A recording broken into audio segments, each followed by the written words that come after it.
guys, welcome to Thunder Studies.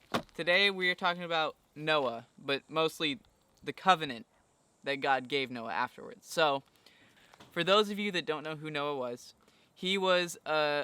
Noah was one of the only holy men in the world at his time. So, everyone else was doing crazy stuff, bad things, and Noah was being holy, or trying to, at least. This is Genesis 6:5. Then the Lord saw that the wickedness of man was great on the earth, and that every intent of the thoughts of his heart was only evil continually. The Lord was sorry that he had made man on the earth, and he was grieved in his heart.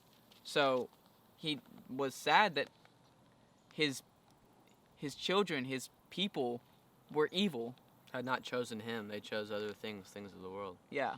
And so he decided to redo man by choosing the only holy man in the earth, Noah, and asked him to build an ark so that he would flood the earth and have his people redone holy. Well, man, we at that time brought that upon ourselves. Man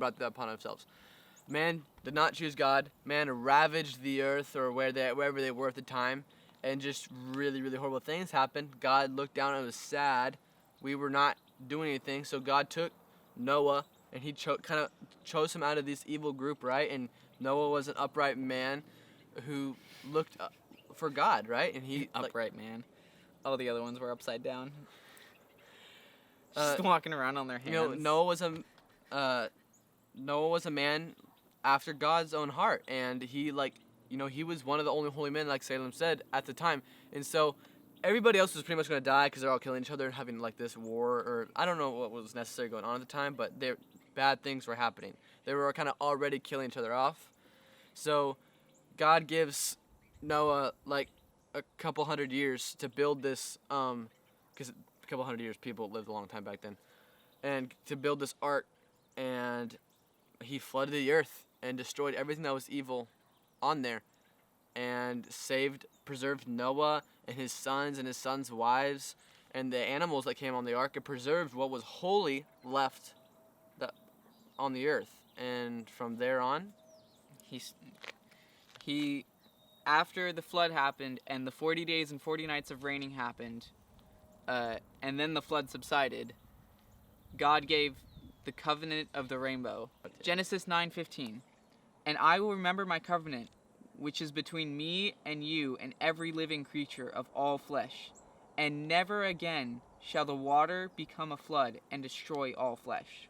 So God had to do something that he didn't want. He didn't want to do that because he loved his children, even though almost all of them were evil and almost all of them were bad. He didn't want to make the flood, but he knew he had to. And so he made a covenant with all people, all living things. That's us now. That's still us. That's all the animals and all living things, that he will never again flood the earth. He had to do something big, something that was dangerous. He said he'd never again do it because he didn't want to, and he knew that we wouldn't get to that point that he would need to. Yeah. And so every time y'all see a rainbow, think, that's God promising you that he's going to keep you safe from the flood. Hey y'all, thank you for watching our 5-minute Thunder study today over Noah and the covenant of the rainbow.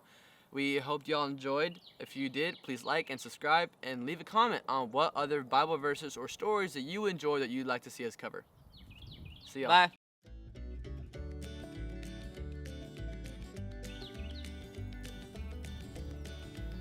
Oh yeah, sorry, hold the gaze. Dominance. Assert dominance. Okay. I was about to say that and you said it first.